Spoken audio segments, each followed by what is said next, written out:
Ela precisa de um cúmplice. O tempo todo ela procura um cúmplice para o assassinato, porque desde o início não tem suspense, não tem nada. Todo mundo sabe que aquela mulher vai matar o marido, quer matar o marido. Vai prender. O Machado aparece, já vai matar o marido da Machadinha.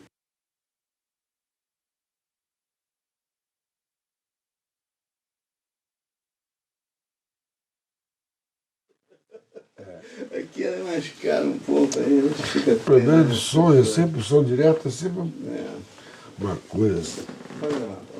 Vou fumar aqui um pouco. Pode Vai. fumar. Vai. Fica à vontade, fica à vontade. Então eu. Não tem problema, a gente vai Rapaz, fumando, falou, conversando, tá. falando, não tem problema não. Pode até esquecer a câmera, começar com o Miguel e tal. Bem, Paulo, então, vamos falar um pouco sobre Porto das Caixas e a experiência da fotografia de Mário Carneiro, desde a ideia e tudo. É um momento fundamental da política brasileira, porque é um momento diferente, porque ali nasceu exatamente um momento que podia ser, tinha a Revolução Cubana, 59, 50.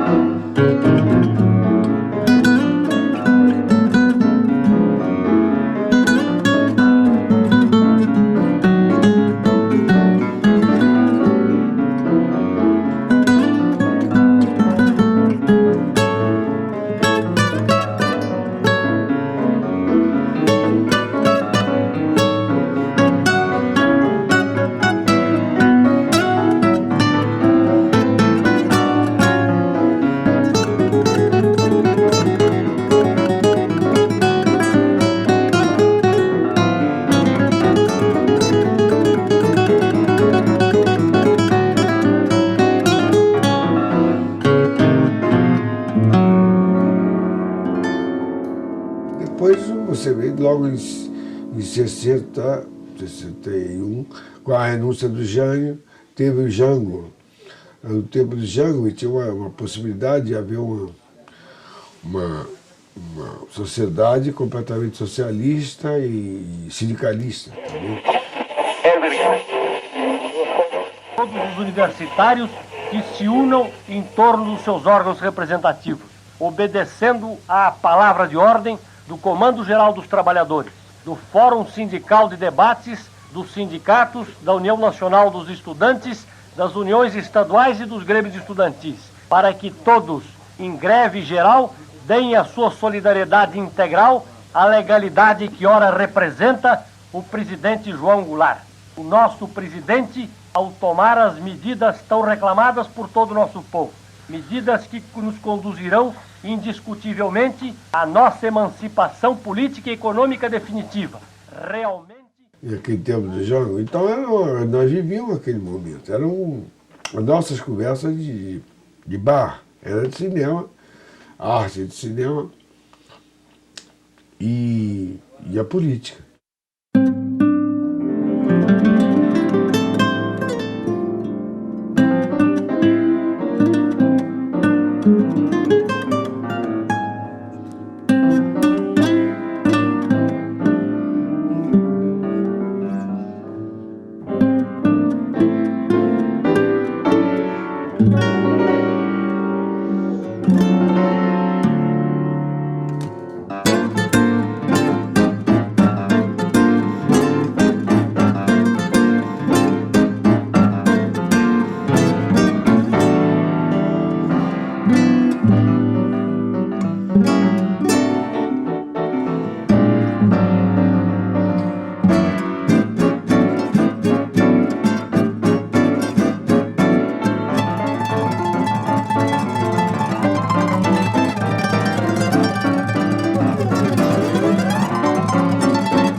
Sorocaba tem uma indústria, que no momento de Juscelino Kubitschek ele lançava a indústria, fortíssima indústria do Brasil, que é fundamental para o nosso desenvolvimento hoje.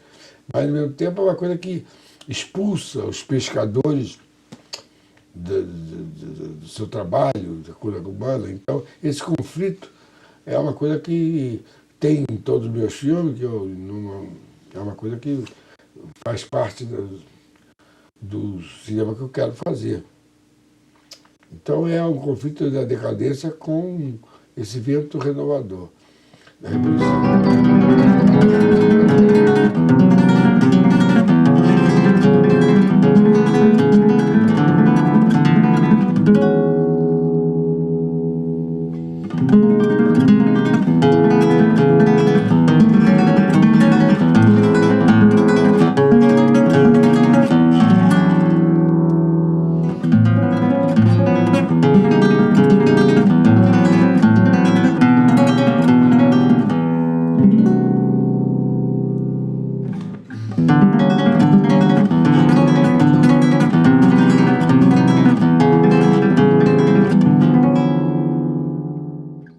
Realmente começa a transformar essa injustiça social, essa diferença de rico e pobre tão grande, quando eu sinto que aí me interessa muito.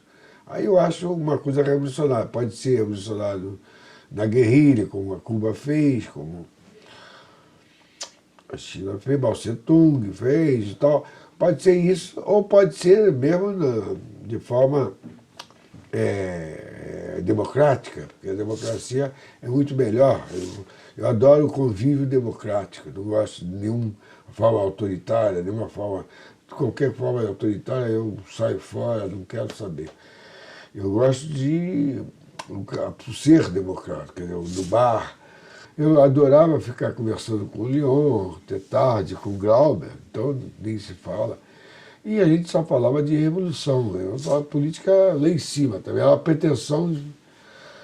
Então, como a gente lia muito sobre a revolução, sobre russa, né, soviética, como a gente lia muito sobre Trotsky, Lenin e tal, a gente ficava, Marx, a gente ficava falando sobre isso, aí que coisa que vai mudar. Agora a política mesmo, nunca me gostei, porque a política é como estamos vendo hoje, aquela chateação de corrupção, de coisas, bobagens, não sei o que eu não tenho paciência.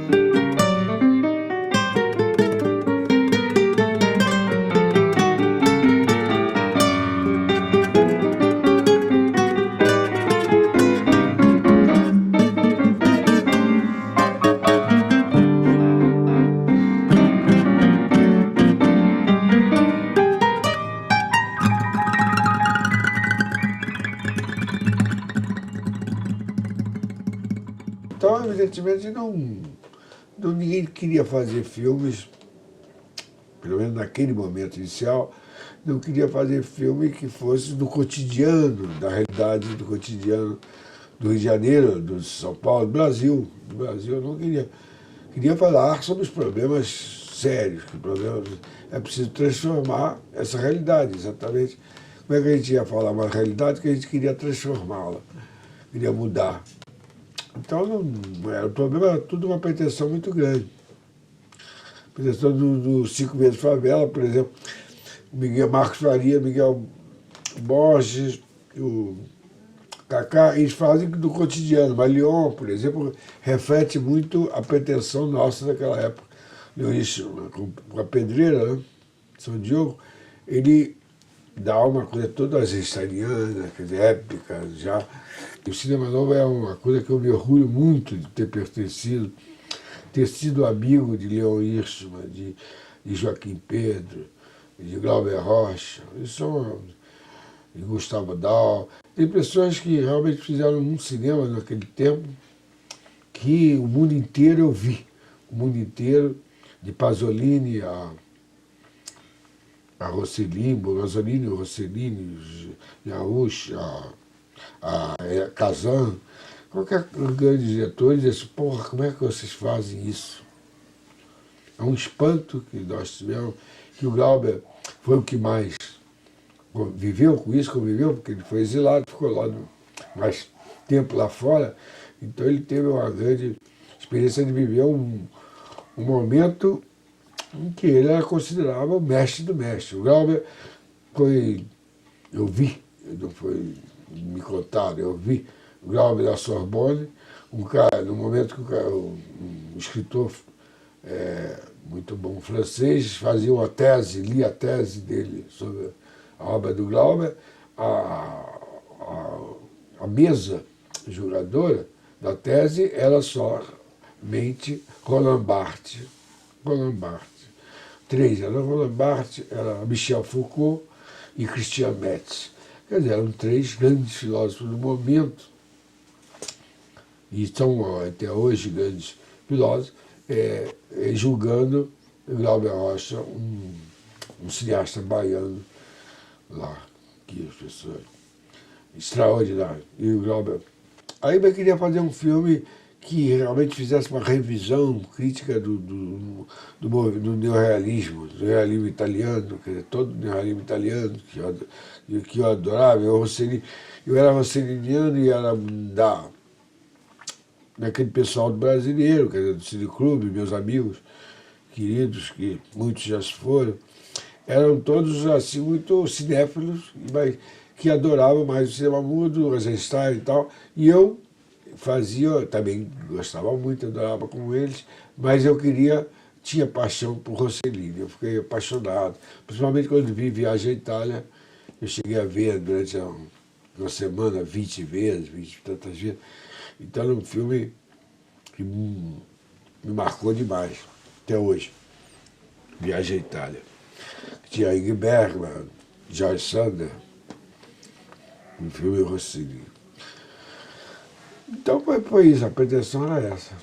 Quando eu disse para o Glauber, o cinema é uma ideia na cabeça, cinema novo é uma ideia na cabeça e a câmera na mão, eu estava pensando em Rossellini, que era a ideia, e Jean Rouch, que era a câmera na mão. E depois, quando comecei a querer escrever sobre cinema, fazer cinema, o cinema industrial não me interessava, eu queria fazer arte. Cinema, para mim, sempre foi arte. Então, o cinema político, poético e político, mas era um cinema que tinha que ver com arte. Eu fui muito contra, muito rebelde. Isso Paulo Emílio escreveu também muito sobre isso, que eu era o mais intransigente de todos os diretores, de todo, não só o cinema, não, todo o cinema brasileiro era mais inteligente que ter começado com o Pôr das Caixas e depois o Desafio, que é um filme altamente político, é um filme político. Eu fiquei preso na censura por razões políticas. Fui preso por razões políticas, por ter feito um filme político. E, ao mesmo tempo, eu sou uma pessoa que fujo muito dos canones do cinema político internacional. Nós éramos, assim, da Faculdade de Filosofia, do Cine Clube da Faculdade de Filosofia. Então tinha Saulo Pereira de Mello, tinha o Leon Hirsch, o Marco Faria, e a gente estudava muito os soviéticos, cinema russo, Eisenstein, passávamos noites e noites nos bares, depois de vermos filmes assim, Stroheim, Grid, né? Ouro e Maldição, de Stroheim, Murnau, discutimos como loucos. Então tudo era muito pretensioso. Tanto que quando iniciou o Cinema Novo, Miguel Borges escreveu um texto que deveria ser o manifesto do Cinema Novo, era um manifesto dizendo que não queria mais cinema literatura, não queria mais cinema teatro, cinema pintura, cinema teatro, música, queria cinema. Então a pretensão era muito grande, todos nós, e iniciávamos a ideia de fazermos um movimento de cinema novo. Quando filmar, eu não quis fazer mais um filme.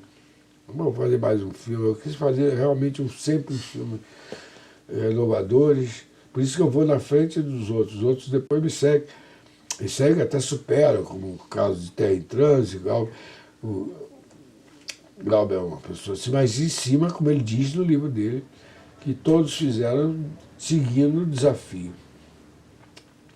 E antes, eu posso dizer que seguiram o Pôr das Caixas primeiro, depois o desafio. Você quer ver como é?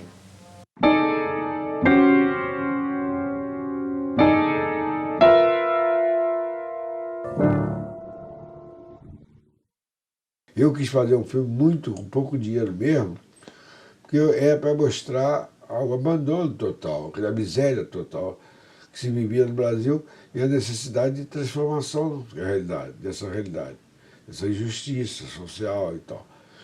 Então, é um filme muito pobre. Então, eu acreditava que realmente dessa falta de recursos é que ia nascer um cinema diferente, alternativo, novo. Quer dizer, porque a gente nunca poderia concorrer a um cinema americano, Hollywood, que era uma coisa muito cheia de grana, quer dizer, um país rico, imperialista. Então, nós queríamos fazer o contrário disso. E o contrário é no melhor que Porto das Caixas não podia ter. É exatamente uma cidade que dava margem a isso. E Lúcio imaginou exatamente um crime da Machadinha, que era um crime famoso daquela época. Ele inventou uma história sobre o crime da Machadinha. Era a mulher que matava o marido a Machadinha, Machado, e em Porto das Caixas.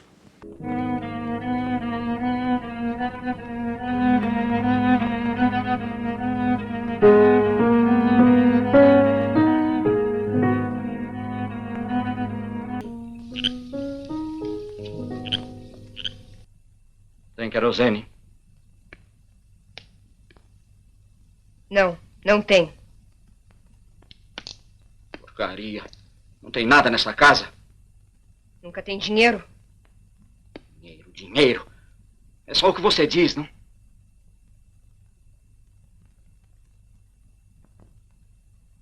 É você bem que podia arranjar.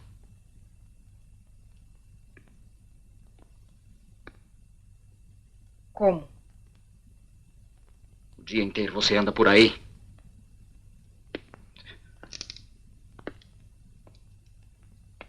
Pensa que eu não sei?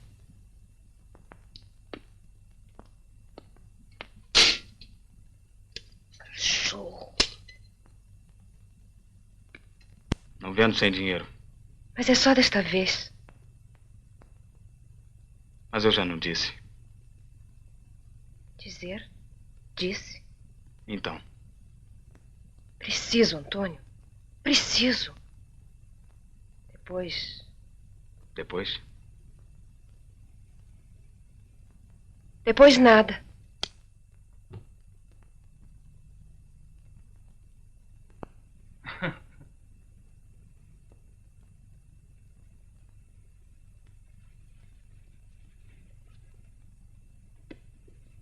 Me dá isso.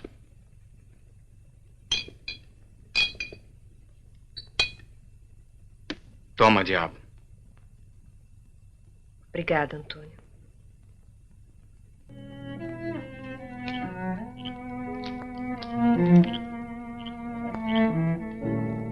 Daqui você pode ir embora. Ué, mas assim? Assim mesmo. Não, assim não. Você tem que ser minha.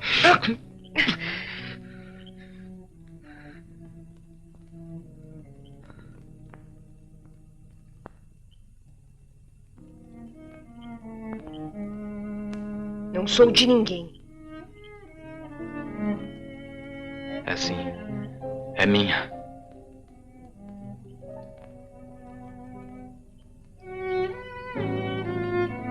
Você é fraco.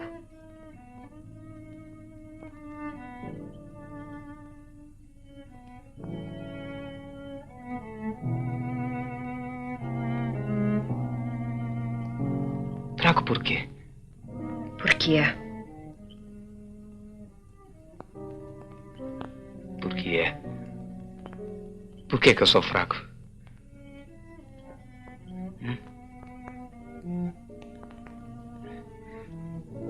Por quê? Porque você não seria capaz de fazer o que eu quisesse. Tudo o que eu quisesse. Seria, meu bem. Seria capaz de tudo. De tudo. De tudo.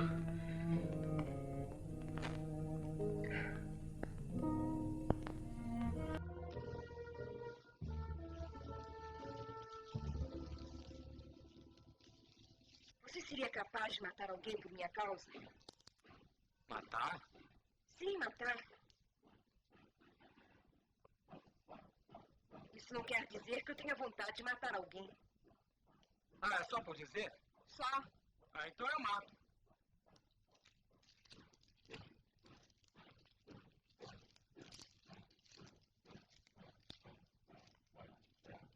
Eu mato todo mundo! Então eu parti para fazer o filme. Depois, primeiro tivemos que arranjar uma ilha porque Lúcio queria escrever, mas queria escrever numa ilha, o argumento.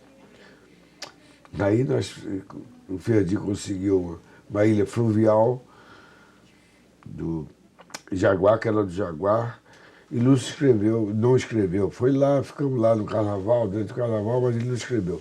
Afinal, lá no Arpoador, um dia no Malcheiro, que chamava o bar Malcheiro, ele escrevia o argumento, enquanto eu, do outro lado, escrevia o roteiro. E eu, quando, pensando em Pôr das Caixas, eu queria fazer um filme que desse o abandono que a situação da mulher brasileira, que era a mulher que eu via, né, vivendo assim no cotidiano nosso, na realidade brasileira, era realmente subjugada demais à casa, ao marido e tal, querendo sair fora. Eu sentia que todos estavam querendo trabalhar, querendo toda essa renovação que teve a mulher no Brasil, então eu estava querendo, e no entanto o abandono era muito grande. E aí essa cidade era uma cidade inteiramente abandonada também, Pôr das Caixas, que era uma cidade que foi, no tempo do Império, uma cidade, um porto de laranja, muito importante, e vendia muito laranja para o estrangeiro, para todo lugar, e rica, com fábricas. E de repente estavam inteiramente destruídas as fábricas, um abandono total, igual a personagem que o Lúcio Cardoso escreveu no argumento dele, sobre esse abandono terrível da mulher e a revolta, a coisa da revolta dela, que é um crime. Quando você vê Pôr das Caixas, você vê que não é uma coisa muito lógica. Ela que é adúltera, ela que é criminosa, ela é tudo, e ainda comete o crime, mata o marido, sem um motivo óbvio, não tinha motivo óbvio. É exatamente uma revolta que ela sentia de redenção, de querer se redimir totalmente dessa situação de escrava dos homens, do marido. Então a cidade coisa assim, a cidade e a mulher é a mesma coisa, né?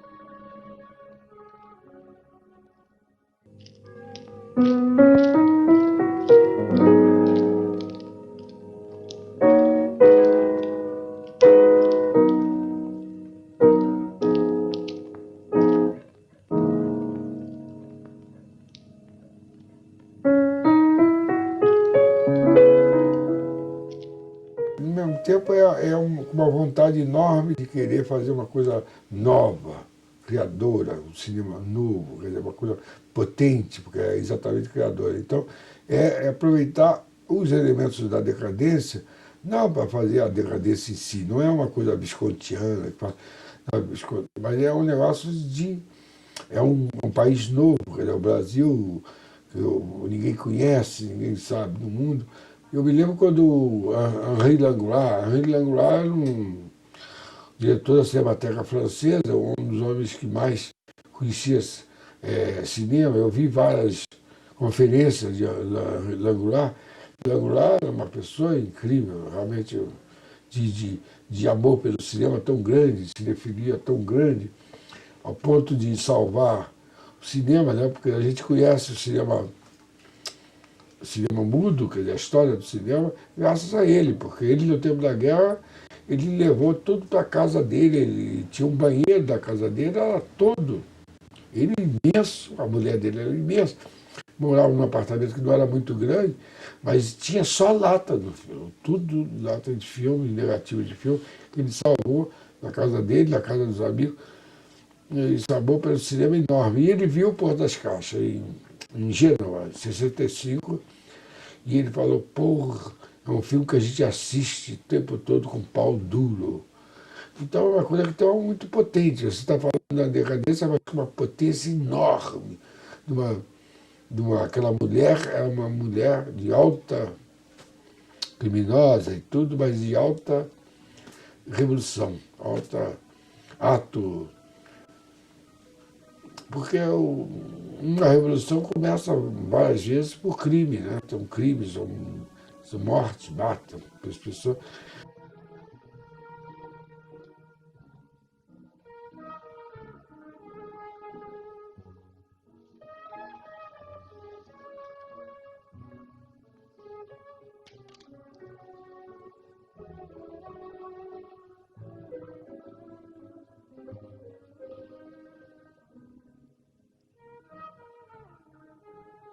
Porque eu ia começar o primeiro longa-metragem, tendo sucesso enorme no Arraial do Cabo.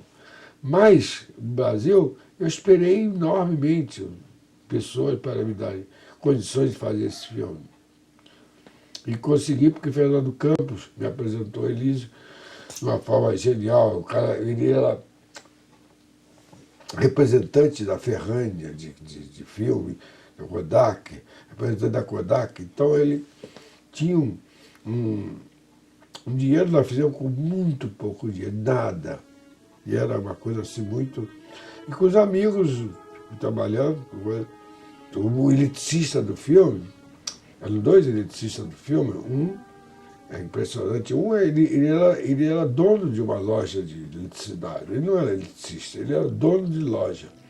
Era amigo do produtor, do meu sócio do filme, o Elísio Freitas. Ele, o Kilimanjaro, ele chamava Kilimanjaro. Kilimanjaro era um dono de uma loja, ele não sabia, mas ele fazia. Então não tinha. O Mário já fez uma luz, quer dizer, que não precisava de eletricista. O outro eletricista, o Nívio, ele bancava, ele puxava na perna. E ele, imagina que teve que carregar o refletor na mão, bancando ainda.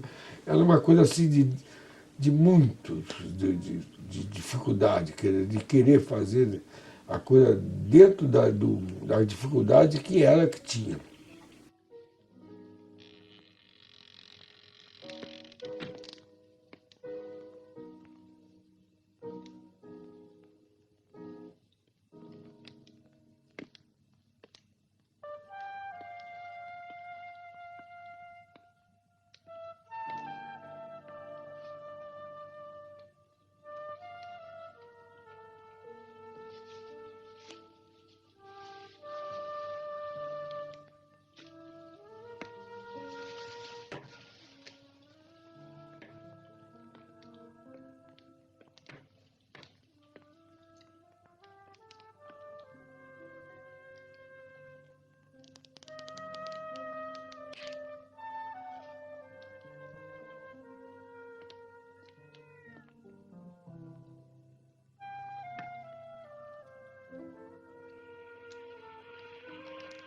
A luz era uma coisa de elemento dramático do filme, muito grande. E E como não tinha, eu quis que fosse assim, e Mário topou, e quis também, que não tivesse grandes iluminações, não tivesse muito equipamento. Você quer ver como é?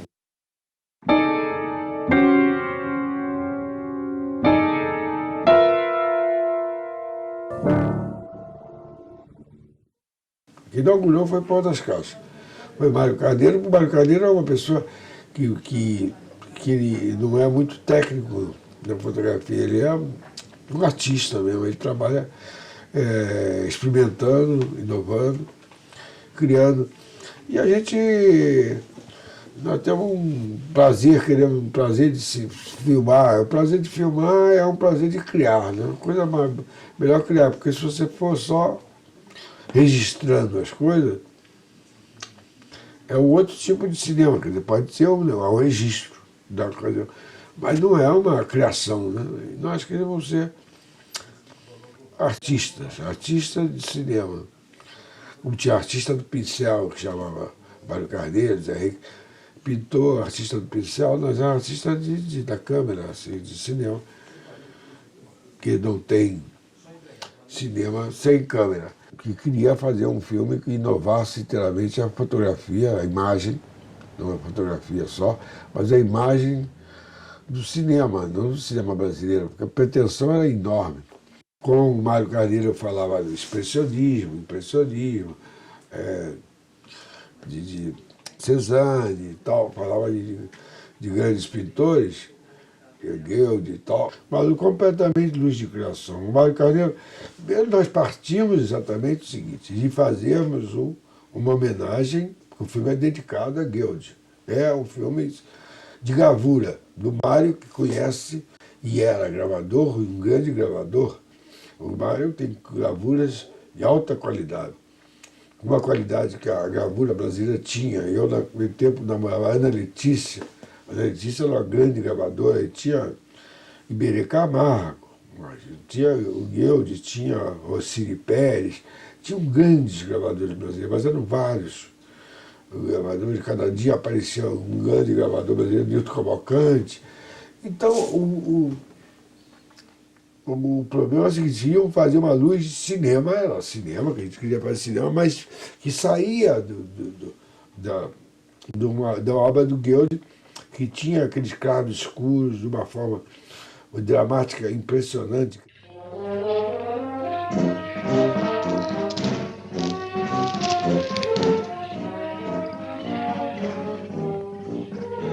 Quero um machado. De que tipo?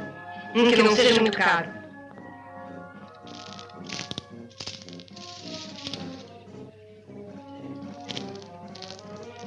Servete?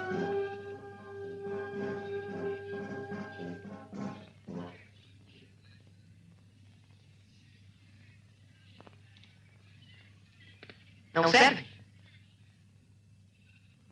Não, não serve. É pequeno demais. Tem outros. Tem um... É bom de corte?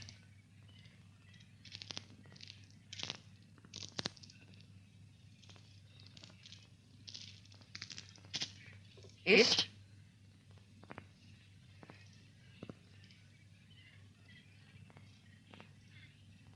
Este.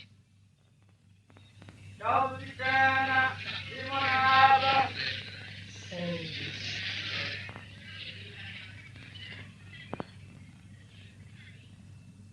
Não, não precisa. É para cortar lenha? Serve para cortar lenha. Como? Galinha.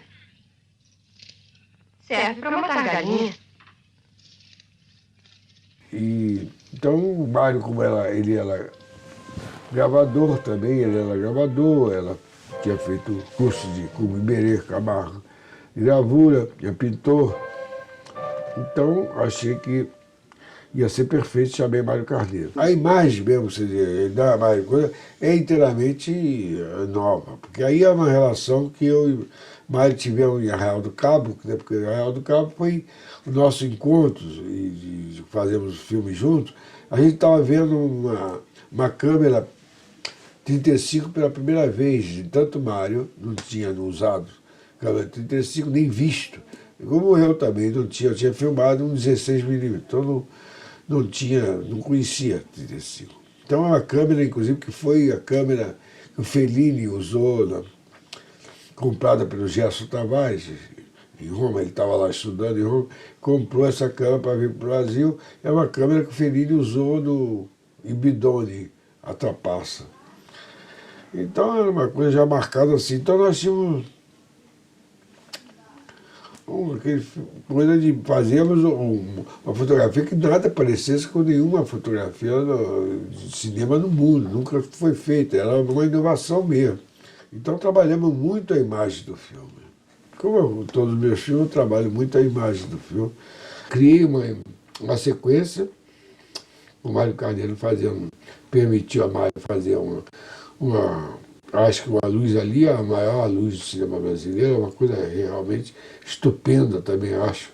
Você é uma coisa que Mário... Porque Mário cria, Mário não sabe que sabe, Mário não sabe que sabe, ele sempre vai tentando. E é extraordinário.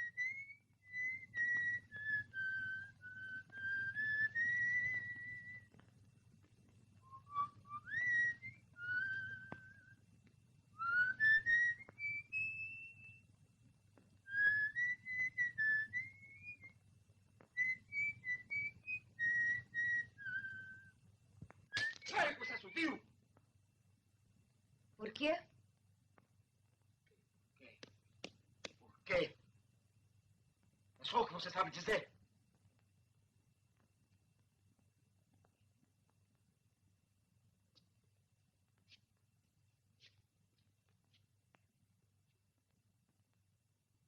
E desculpa eu estar falando assim com pretensão, mas eu sou pretensioso. Já disse que nós éramos todos pretensão, porque você não pode fazer nada se não tiver a pretensão de fazer uma coisa nova.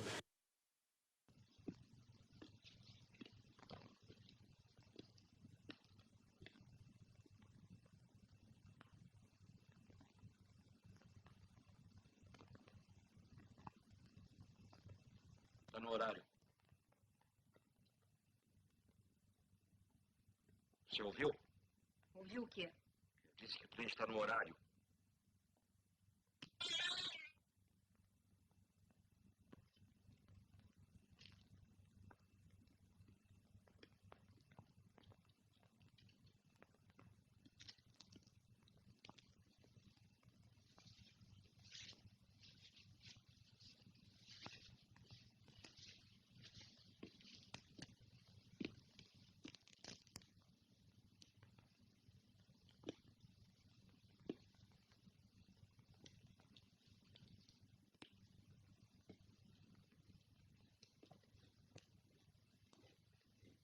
Você vai ficar assim à toa o dia inteiro? O que é que você tem com isso?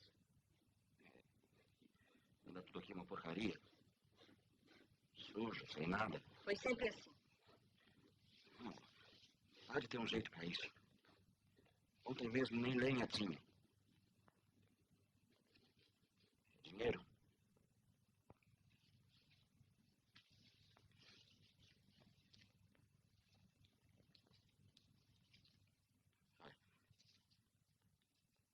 Só tenho esse. Não digo que você vai cortar lenha. Sei que isso não é serviço para mulher. Toma. Compra um machado na feira.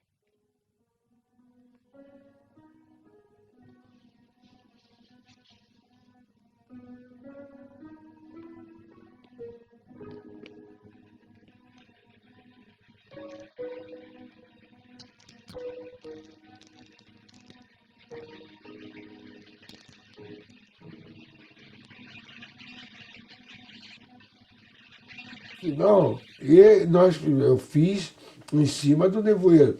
A sequência toda que o Lúcio tinha colocado, o problema de ligação do gato, um gato que aparece, não sei o quê.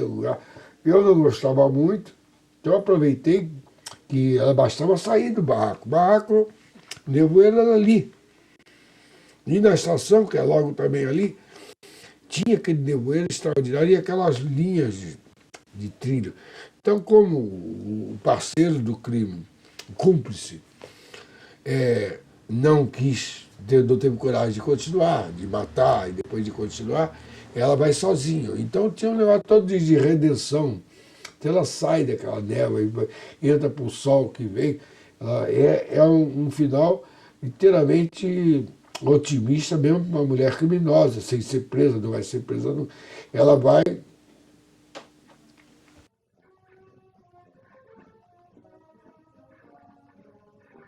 Não posso. Você quer ver como é?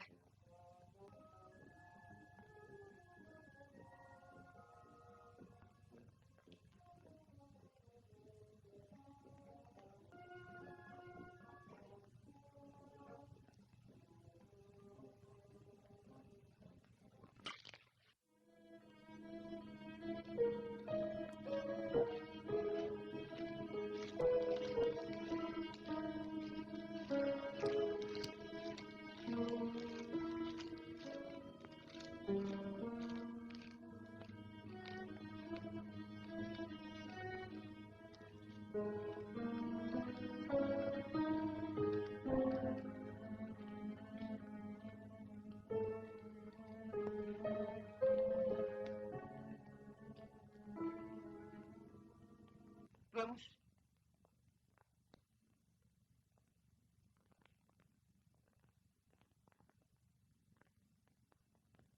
Não. Eu não vou.